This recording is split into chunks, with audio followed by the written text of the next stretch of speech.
नमस्कार, आप देख रहे हैं राज्यसभा टीवी। आपके साथ मैं हूं घनश्याम उपाध्याय। हर खबर को विस्तार से जानेंगे, उससे पहले एक नजर मुख्य समाचारों पर। जम्मू कश्मीर में पाबंदी हटने के बाद आतंकवादियों की शांति भंग करने की कोशिश नाकाम। रामबन में 3 और गांदरबल में 1 आतंकी ढेर। आतंकवादियों के साथ मुठभेड़ में सेना का 1 जवान शहीद, 2 पुलिसकर्मी भी घायल।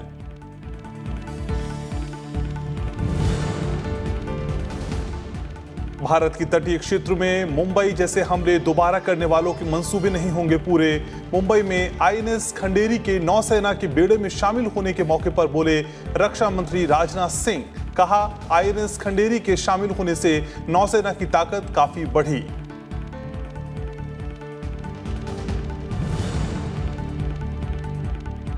भारत ने चीन पाकिस्तान इकोनॉमिक कॉरिडोर को बताया गैर कानूनी। कहा, जम्मू कश्मीर और लद्दाख भारत का अविभाज्य हिस्सा। अंदरूनी मामले में हस्तक्षेप न करे कोई देश। चीनी विदेश मंत्री ने संयुक्त राष्ट्र महासभा में कश्मीर पर की अवांछित टिप्पणी।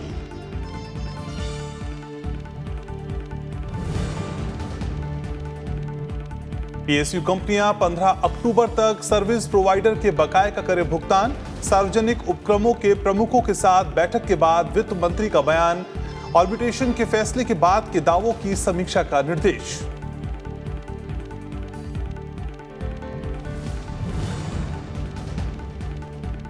उत्तर प्रदेश और बिहार में भारी बारिश से तबाही। यूपी में 44 लोगों की मौत। कई नदियां खतरे के निशान से ऊपर। कई शहरों में स्कूल कॉलेजेस बंद। मुख्यमंत्री योगी आदित्यनाथ ने किया 4-4 लाख की मुआवजे का ऐलान। बिहार की राजधानी पटना में बाढ़ जैसे हालात। भारी बारिश को लेकर प्रदेश के 15 जिलों में रेड अलर्ट जारी।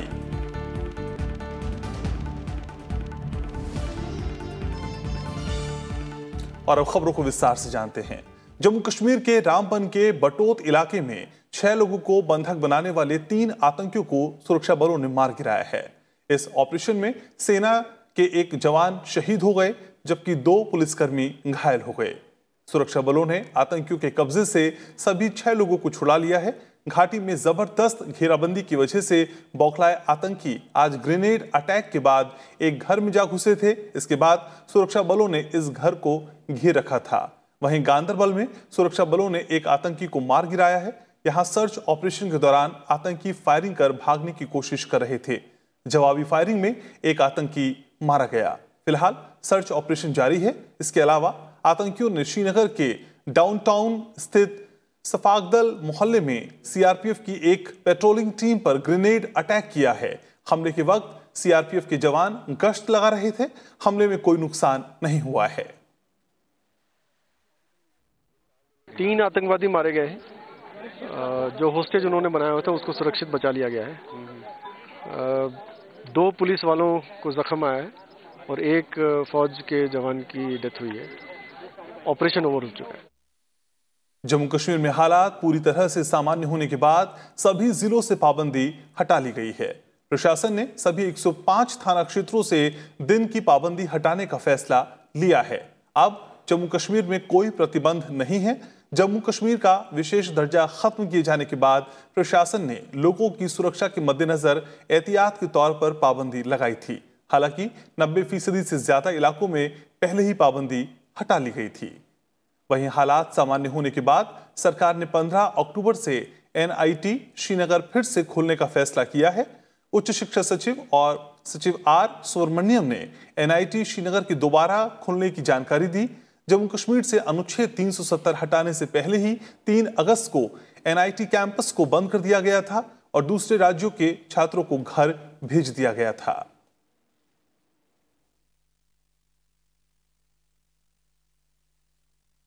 भारत ने पाकिस्तान अधिकृत कश्मीर से निकलने वाले चीन पाकिस्तान इकोनॉमिक कॉरिडोर को गैर कानूनी बताया है और चीन को भारत के अंदरूनी मामलों में हस्तक्षेप न करने की चेतावनी दी है। विदेश मंत्रालय के प्रवक्ता रवीश कुमार ने मीडिया के पूछे गए सवाल के जवाब में कहा कि चीन को यह पता है कि भारत जम्मू कश्मीर और लद्दाख को अपना अविभाज्य अंग मानता है और हाल में जम्मू कश्मीर की स्थिति में जो परिवर्तन किया गया है वो भारत का अंदरूनी मामला है।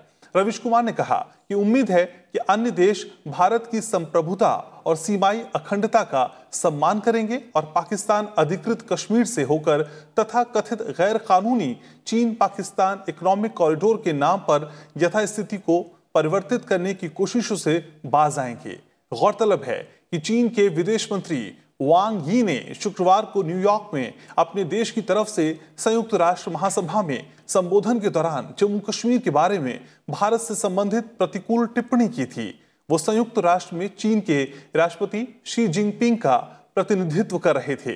चीन के राष्ट्रपति शी जिनपिंग अक्टूबर के दूसरे सप्ताह भारत में प्रधानमंत्री नरेंद्र मोदी के साथ अनौपचारिक शिखर वार्ता के लिए आने वाले हैं।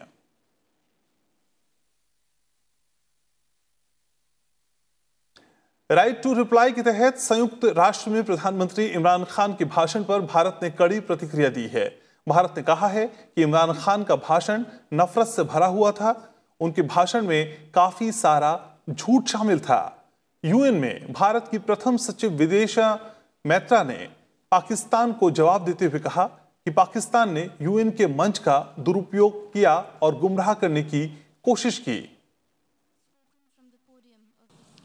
Unfortunately, what we heard today from Prime Minister Imran Khan of Pakistan was a callous portrayal of the world in binary terms. Us versus them, rich versus poor, north versus south, developed versus developing, Muslims versus others. A script that fosters divisiveness at the United Nations, attempts to sharpen differences and stir up hatred are, simply put, hate speech. Rarely has the General Assembly witnessed such misuse, rather abuse, of an opportunity to reflect. Words matter in diplomacy. The invocation of phrases such as pogrom, bloodbath, racial superiority, pick up the gun, and fight to the end reflect a medieval mindset and not a 21st century vision. Prime Minister Imran Khan's threat of unleashing nuclear devastation qualifies as brinksmanship, not statesmanship. Vidisha Maitra ने सवाल उठाते हुए कहा कि क्या पाकिस्तान इस बात को स्वीकार करेगा कि वो दुनिया की एकमात्र सरकार है जो संयुक्त राष्ट्र द्वारा घोषित आतंकी को पेंशन देती है। विदिशा मैत्रा ने दो टूक शब्दों में कहा कि पाकिस्तान ने खुलेआम आतंकी ओसामा बिन लादेन का बचाव किया था। Can Pakistan confirm the fact that it is home to 130 UN-designated terrorists and 25 terrorist entities listed by the UN as of today? Will Pakistan acknowledge that it is the only government in the world that provides pension to an individual listed by the UN in the Al-Qaeda and Daesh sanctions list? Can Pakistan explain why, here in New York, its premier bank, the Habib Bank, had to shut shop after it was fined millions of dollars over terror financing? Will Pakistan deny that the Financial Action Task Force has put the country on notice for its violations of more than 20 of the 27 key parameters? And finally, would Prime Minister Khan deny to the city of New York that he was an open defender of Osama bin Laden? This is a country that has shrunk the size of its minority community from 23% in 1947 to 3% today, and has subjected Christians, Sikhs, Ahmadiyas, Hindus, Shias, Pashtuns, Sindhis, and Balochis to draconian blasphemy laws, systemic persecution, and blatant abuse and forced conversions. प्रधानमंत्री Narendra Modi America की बेहद सफल यात्रा के बाद थोड़ी ही देर में स्वदेश पहुंचने वाले हैं। अमेरिका से रवाना होने पर उन्होंने ट्वीट कर हफ्ते भर के अमेरिका दौरे को बेहद उत्पादक बताया। उन्होंने कहा कि विभिन्न क्षेत्रों से जुड़े लोगों से मुलाकात में भारत के प्रति बेहद आशावादी उत्साह देखने को मिला। साथ ही स्वच्छता और स्वास्थ्य की स्थिति सुधारने और गरीबों को ताकतवर बनाने के भारत के प्रयासों की जमकर तारीफ हुई। प्रधानमंत्री ने कहा कि पिछले कुछ दिनों में उन्होंने तरह तरह के कार्यक्रमों में हिस्सा लिया और इसका भारत को बहुत फायदा होगा और देश की विकास गाथा को मजबूती मिलेगी। प्रधानमंत्री ने कहा कि इस दौरे का मकसद भारत में और ज्यादा निवेश लाना और भारत में जारी सुधारों से दुनिया को परिचित करवाना भी था। प्रधानमंत्री ने अमेरिका में उनके शानदार स्वागत के लिए वहां के नागरिकों और राष्ट्रपति डोनाल्ड ट्रंप को धन्यवाद दिया। प्रधानमंत्री ने ह्यूस्टन में आयोजित हाउडी मोदी मेगा इवेंट को कभी नहीं भूलने वाला कार्यक्रम करार दिया। उन्होंने कहा कि सामुदायिक जुड़ाव भारत अमेरिका रिश्तों के दिल में है। अमेरिकी राष्ट्रपति के आने से यह कार्यक्रम और खास बन गया। उन्होंने कहा कि ह्यूस्टन में एनर्जी सेक्टर के सीईओज और न्यूयॉर्क में उद्योग जगत के अमेरिकी प्रमुखों के साथ बातचीत बेहद सफल रही। दुनिया भारत में अवसरों को टटोलने को लेकर उत्सुक है। प्रधानमंत्री ने संयुक्त राष्ट्र में गांधी जी की 150वीं जयंती मनाने पर भी खुशी जाहिर की। उन्होंने कहा कि संयुक्त राष्ट्र में भारत को बापू की जयंती पर विशेष समारोह आयोजित करने का गौरव प्राप्त हुआ।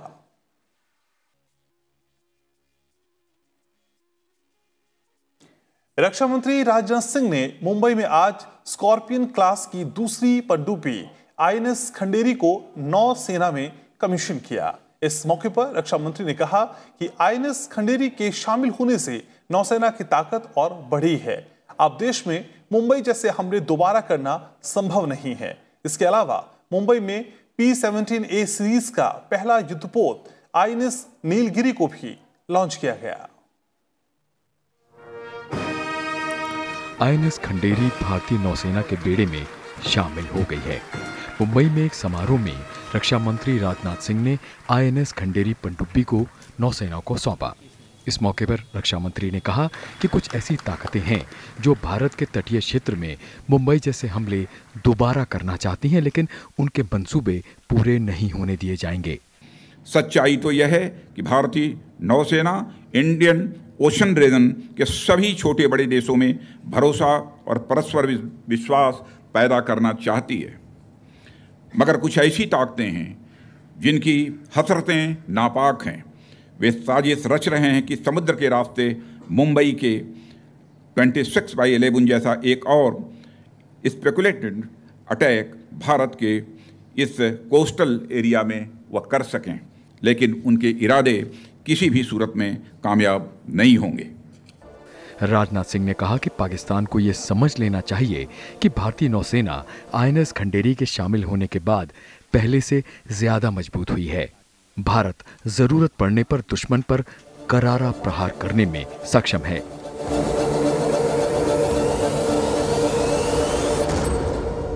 पाकिस्तान को यह समझ जाना चाहिए कि हमारी सरकार की दृढ़ इच्छा शक्ति तथा हमारी नेवल कैपेसिटी में आईएनएस खंडेरी जैसे एडिशन से होने वाले एडवांसमेंट से हम और मजबूती से प्रहार करने में सक्षम होंगे यदि आवश्यक हुआ तो। इसके अलावा रक्षा मंत्री राजनाथ सिंह मुंबई में 17A श्रेणी के पहले जलपोत आईएनएस नीलगिरी के लॉन्चिंग समारोह में भी शामिल हुए। इस मौके पर रक्षा मंत्री ने कहा कि देश में रक्षा क्षेत्र को मजबूत बनाने की दिशा में वॉरशिप की लॉन्चिंग बेहतर निर्णय है। साथ ही राजनाथ सिंह ने मुंबई में नौसेना डॉकयार्ड में एयरक्राफ्ट कैरियर ड्राई डॉक का भी शुभारंभ किया। Bureau report, Rajya Sabha TV. Supreme court ने जम्मू कश्मीर को विशेष राज्य का दर्जा देने वाले अनुच्छेद 370 के प्रावधान खत्म करने के फैसले को चुनौती देने वाली याचिकाओं पर सुनवाई के लिए 5 न्यायाधीशों वाली एक पीठ का गठन किया। न्यायमूर्ति NV रमण इस पीठ का नेतृत्व करेंगे। संविधान पीठ 1 अक्टूबर से इन याचिकाओं पर सुनवाई शुरू करेगा। गौरतलब है कि केंद्र सरकार द्वारा जम्मू कश्मीर से अनुच्छेद 370 हटाने के बाद से शीर्ष अदालत में इसके खिलाफ याचिका दायर की गई है। सरकार सार्वजनिक खर्च बढ़ाकर आर्थिक विकास की दर रफ्तार देने की कोशिश कर रही है। इस कड़ी में केंद्रीय वित्त मंत्री निर्मला सीतारमण ने आज केंद्रीय सार्वजनिक उपक्रमों के प्रमुखों के साथ बैठक की और पूंजीगत खर्च की स्थिति की समीक्षा की। वित्त मंत्री ने सार्वजनिक कंपनियों को 15 अक्टूबर तक आपूर्तिकर्ताओं और ठेकेदारों के बकाया भुगतान करने को कहा। इसके लिए एक पोर्टल बनाने के लिए कहा गया है, जहां सेवा प्रदाता, आपूर्तिकर्ता और ठेकेदार अपने बिलों और भुगतान की स्थिति को देख सकेंगे। Specifically, direction has been given to all of them that even if payments have not happened for reasonable causes, some bill is pending, some bill is not authenticated or whatever, I've asked all of them to undertake a drive where they would go approach the parties for whom the payments are pending, talk to them, get the due papers and clear the payments. A drive will be done between now and say the first week of October, so that all kinds of requirements are met and payments are done before 15th of October. वित्त मंत्री ने सार्वजनिक उपक्रमों से arbitration के फैसलों को पूरा करने में कोई बाधा तो नहीं है और फैसले के बाद के दावों की समीक्षा करने को कहा है। साथ ही सार्वजनिक कंपनियों को अगली 4 तिमाही में किए जाने वाले खर्च की योजना भी सौंपने को कहा गया है। Without compromising the interest of the organization, each one of these agencies, I've asked them to look at and have a review of all the post-arbitration counterclaims so that it doesn't get vitiated. There was an arbitration, an award has been given, then post the award there's a counterclaim, and then it goes into the loop. So I've asked them to review all counterclaims which have been made so that we get a picture of where we are. राष्ट्रपति रामनाथ कोविंद ने ओडिशा के गोपालपुर में सेना के army air defence college के एक समारोह में हिस्सा लिया। राष्ट्रपति ने आर्मी एयर डिफेंस कोर को प्रेसिडेंट्स कलर्स सम्मान प्रदान किया। प्रेसिडेंट्स कलर्स किसी सशस्त्र बल संगठन के लिए सर्वोच्च सैन्य सम्मान है। इस सर्वोच्च पुरस्कार के लिए चयन शांति और युद्धकाल दोनों में प्रदर्शन और उपलब्धि के आधार पर किया जाता है। राष्ट्रपति के साथ इस समारोह में ओडिशा के राज्यपाल गणेशी लाल और सेना प्रमुख जनरल बिपिन रावत भी मौजूद थे। उपराष्ट्रपति एम वेंकैया नायडू ने कहा कि धर्म के नाम पर हिंसा और आतंकवाद फैलाने वालों को अलग थलग करना जरूरी है, क्योंकि कोई भी धर्म हिंसा करना नहीं सिखाता। राजस्थान के माउंट आबू में ब्रह्मा कुमारी ईश्वरीय विश्वविद्यालय के सम्मेलन में उन्होंने ये बात कही। उपराष्ट्रपति ने समृद्धि और शांति के लिए आध्यात्मिक एकता पर जोर दिया। उन्होंने कहा कि आध्यात्मिक ज्ञान ही दुनिया में सच्ची शांति, एकता और समरसता सुनिश्चित कर सकता है। उपराष्ट्रपति एम वेंकैया नायडू ने शनिवार को राजस्थान के माउंट आबू में आध्यात्मिकता के जरिए एकता, शांति और समृद्धि के विषय पर सम्मेलन का उद्घाटन किया। इस मौके पर उन्होंने कहा कि आज मानवता को विज्ञान और तकनीक के साथ आध्यात्मिक ज्ञान की भी जरूरत है, ताकि आध्यात्म विज्ञान को कल्याणकारी राह दिखा सके। सूचना क्रांति हमें संपर्क के माध्यम तो उपलब्ध करा सकती है, मगर सभ्यता, साझू अनुभव, मूल्य, आदर्श और मुद्दों से ही होती है, सिर्फ तकनीक से नहीं। आध्यात्मिक ज्ञान ही विश्व में सच्ची शांति, एकता, समरसता और स्थायित्व सुनिश्चित कर सकता है और संपूर्ण मानवता का कल्याण हो सकता है। उपराष्ट्रपति ने कहा कि कोई भी धर्म हिंसा का समर्थक नहीं है और धर्म के नाम पर आतंकवाद फैलाने वाले धर्म के विरोधी हैं। आतंकवाद मानवता के खिलाफ अपराध है। आतंकवाद और हिंसा फैलाने वालों को अलग अलग करना जरूरी है। हमको धर्म के आध्यात्मिक आधार को समझाना होगा और आध्यात्मिकता ही धर्म का मूल उद्देश्य है। हर धर्म का आध्यात्मिक आधार लगभग एक ही है। आतंकवाद मानव का दुश्मन है, ये याद रखना चाहिए और आतंक को समाप्त करने के लिए पूरा दुनिया एक साथ एक मंच पर आके आगे बढ़ना चाहिए। जो आतंक को फैला रहे, ऐसा लोगों को आइसोलेट करने के लिए, उनको कॉर्नर करने के लिए, उनको सद्बुद्धि प्रदान करने के लिए जो मार्ग निकालना चाहिए, वो सब मार्ग पूरा दुनिया मिलकर आगे बढ़ना चाहिए। उपराष्ट्रपति ने धार्मिक संस्थाओं से सरकार के रचनात्मक कार्यक्रमों को जन अभियान बनाने में सहयोग करने की सलाह दी। राजकमल राव, राज्यसभा टीवी। उपराष्ट्रपति एम वेंकैया नायडू ने भाषा संरक्षण और उसके विकास के लिए लोगों से आगे आने की अपील की है।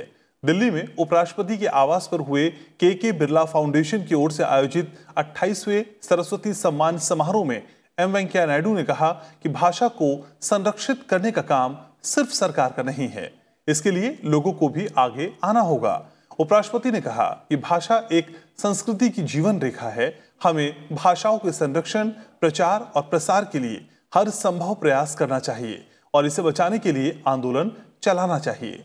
उपराष्ट्रपति ने कहा कि जब कोई भाषा मरती है तो उस भाषा से जुड़ी सांस्कृतिक पहचान, परंपराओं और रीति रिवाजों का नुकसान होता है। उन्होंने सभी राज्य सरकारों को प्राथमिक शिक्षा के दौरान मातृभाषा को अनिवार्य बनाने की सलाह दी। It's a remarkable gesture that helps writers to creatively express themselves in Indian languages. I am glad to note that awards given by this foundation are considered as some of the most prestigious in the field of Indian literature, and I would like to extend my deepest appreciation to the K.K. Birla Foundation for their endeavors. So I teach English. I am happy to be with you. I am happy to receive Saraswati Samman. It is an honor to the Telugu language, not a single person. It is a collective experience. A poet is a collective person, and his poetry is a collective experience. So I dedicate this to my native village, to my father, to my farmers, to the soil also.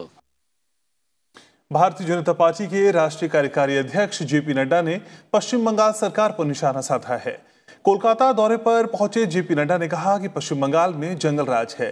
Nadda ने राज्य में पिछले कुछ वर्षों में राजनीतिक हिंसा में जान गंवाने वाले बीजेपी कार्यकर्ताओं के तर्पण में हिस्सा लिया।